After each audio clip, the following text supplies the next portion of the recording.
Have you ever, poured your heart and soul into a job application, got that resume just perfect, hit send, and then just crickets, silence.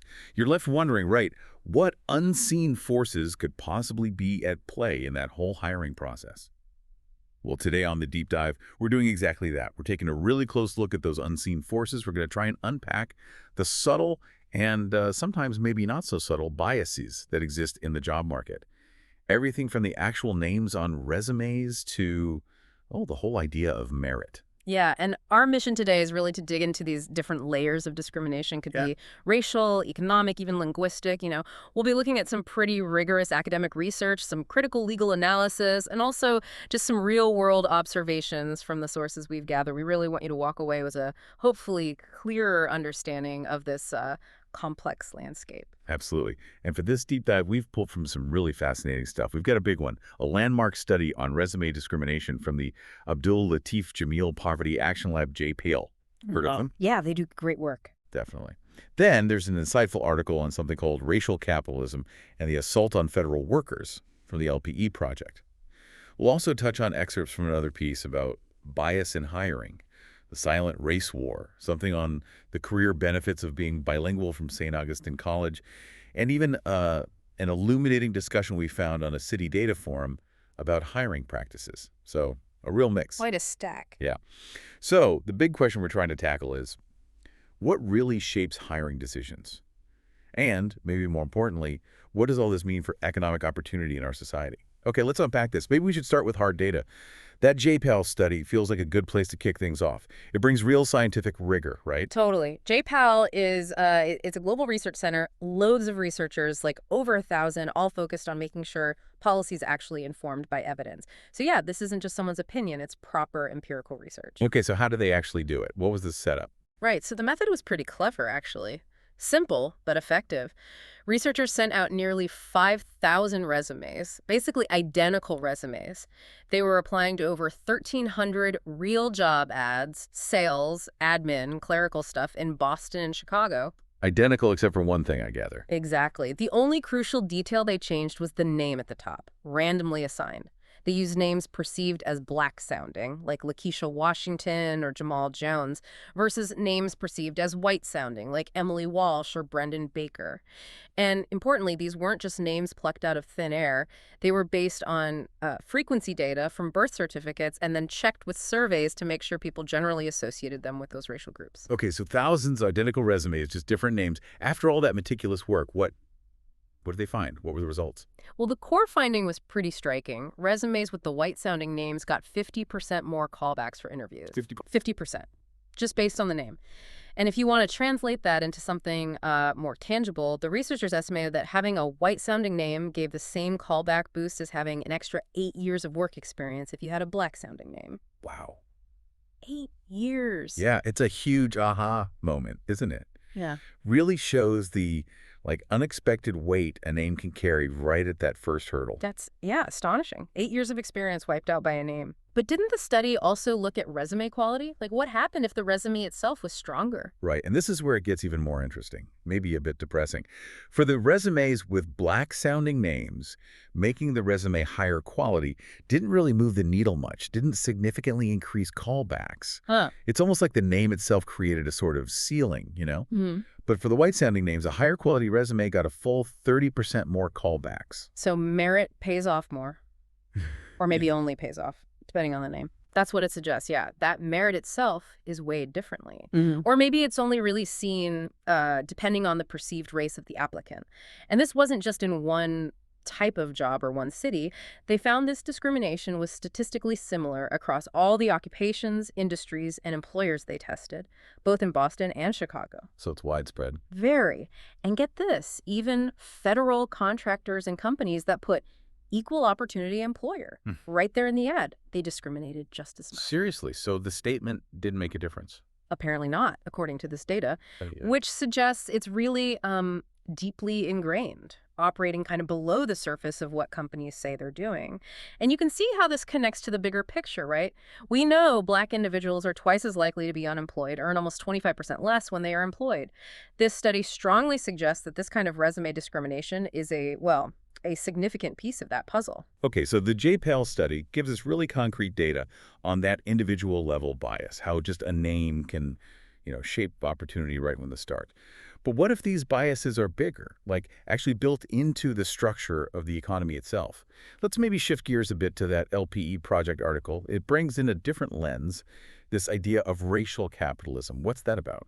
Yeah, so this source defines racial capitalism as a system where basically capitalism doesn't just exist alongside racial hierarchy, it actually relies on it, reproduces it. Yeah. And according to this article, when the Trump administration attacked things like DEI programs, diversity, equity, and inclusion in federal workers, the argument is it wasn't just about, say, undermining integration efforts. The source argues it was fundamentally about the economic immiseration of Black communities. Immiseration, like making them poorer. Essentially, yeah, with the aim, the source claims, of entrenching a Black American underclass. It's a strong claim. And the article puts this in historical context too, right? Yeah. Mentioning federal jobs. Exactly. The source points out that historically, federal government jobs have been really important for the Black middle class, especially after World War II. They offered stability, benefits, a crucial alternative to a private sector that, well, as the JPEL study suggests, often overlooked Black candidates. The source actually states that the U.S. federal government has hired Black Americans at much higher rates than private employers for decades. So a vital source of opportunity. Definitely. And the LPE article details specific actions it sees as fitting this racial capitalism framework. For example, it mentions the online publication of a DEI watch list that apparently targeted mostly Black federal health workers. The source argues that firing these workers pushes them into, like, a desperate scramble for worse jobs in the private sector. And what's the thinking behind that, according to the source? Well, the core belief driving this, as the source presents it, is this really stark zero-sum idea. The belief that any Black prosperity is only achieved at white expense, or any dollar earned by a Black person is one that was stolen from a white one. Yeah. The source says this creates a feeling of being in a race war, that's the term used, a really intense, perceived fight over economic resources. And the article goes further, right? Describing a specific vision for the country. Yeah. Yeah. It talks about what it calls a Trump vision for America. And according to the source, this vision needs Black and brown dispossession.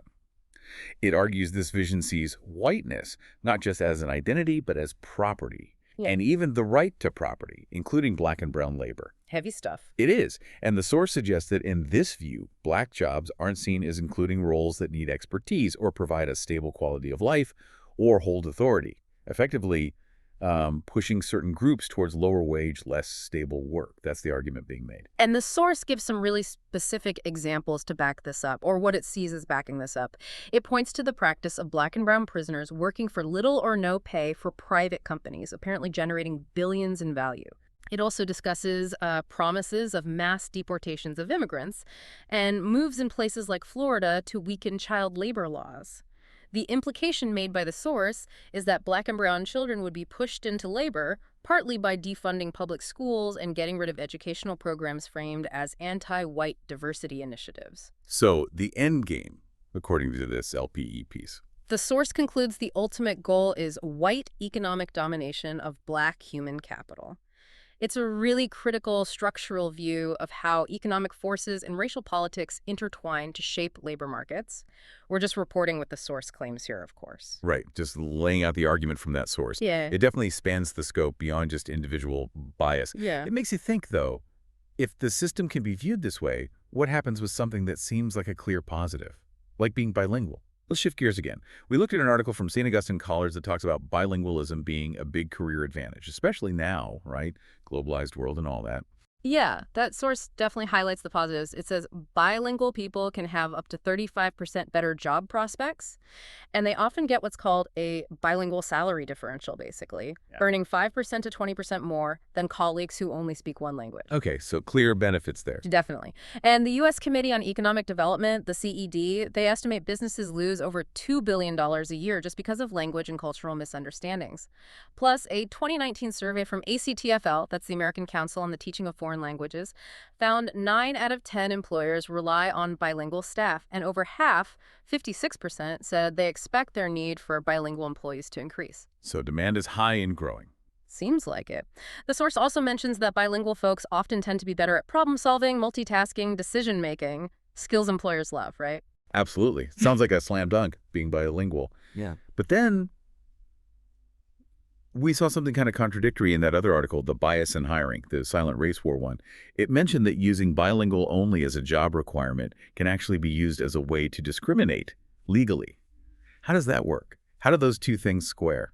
It's a fascinating paradox, isn't it? On the one hand, you've got this skill bilingualism that clearly offers real economic advantages, connects with more customers, navigates different cultures. Hugely valuable. But then, according to at least one of our sources, that same skill can apparently be sort of weaponized, Yeah. used as a legal way to filter people out. Well, by setting a requirement for a specific language, potentially one that certain demographic groups are less likely to speak, employers might legally exclude other qualified candidates, even if the job doesn't strictly require that second language for all its core functions.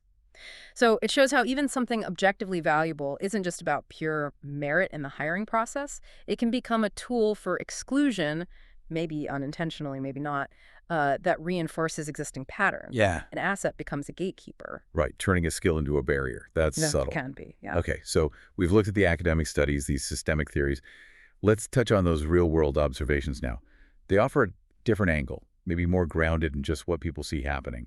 We looked at that city data forum discussion. What were people talking about there? Well, it's interesting. One username Traveling Alien, summed up something they'd noticed. They said several businesses in areas that weren't mainly Hispanic demographically seemed to only hire Hispanic employees.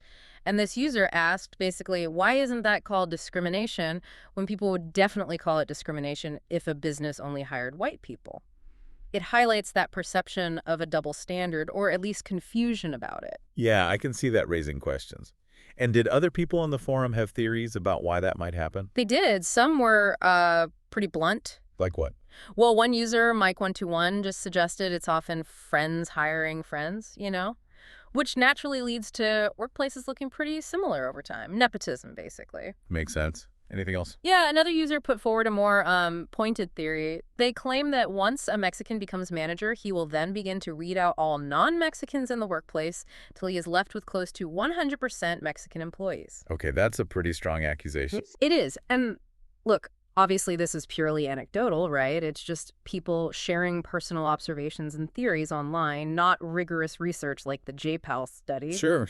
It's a forum discussion. Exactly. But it's still relevant, I think. It shows how people on the ground perceive hiring patterns, how they try to make sense of things that look unfair or preferential.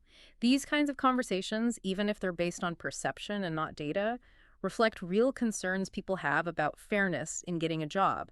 They definitely shape how people feel about the system. Right. It adds that layer of lived experience, or at least perceived experience, to the academic findings and the systemic theories. So we've really covered a lot of ground here. We've gone from, the quiet impact of just a name on a resume, all the way to these big picture economic strategies outlined in the LPE source, and even the weird paradox of a skill like bilingualism. If you try and connect all these different threads, the data, the theory, the anecdotes, what's the bigger picture that emerges for you? What are the key takeaways? Yeah, connecting it all. It paints a really complex, kind of messy picture of employment bias, doesn't it?